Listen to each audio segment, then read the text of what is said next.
हुजूर सल्लल्लाहु अलैहि वसल्लम के जब वफ़ात का वक्त करीब आया तो आपने हज़रत आयशा रज़ी अल्लाह ताला अन्हा के हुजरे मुबारका को ही चुना।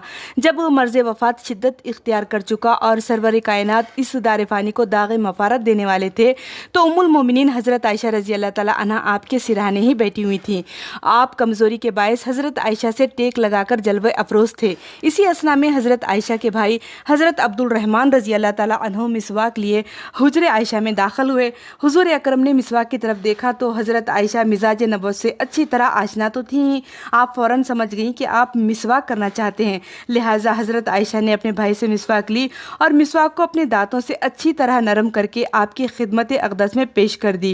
वही मिसवाक नबी करीम ने इस्तेमाल की। नबी करीम के वफ़ात के बाद अक्सर हज़रत आयशा रज़ी अल्लाह ताला अन्हा फ़ख्रिया तौर पर यह फरमाया करती थी कि तमाम बीवियों में मुझे ये शर्फ़ हासिल है कि रसूल अकरम ने वही मिसवाक इस्तेमाल किया जो मैंने इस्तेमाल किया था।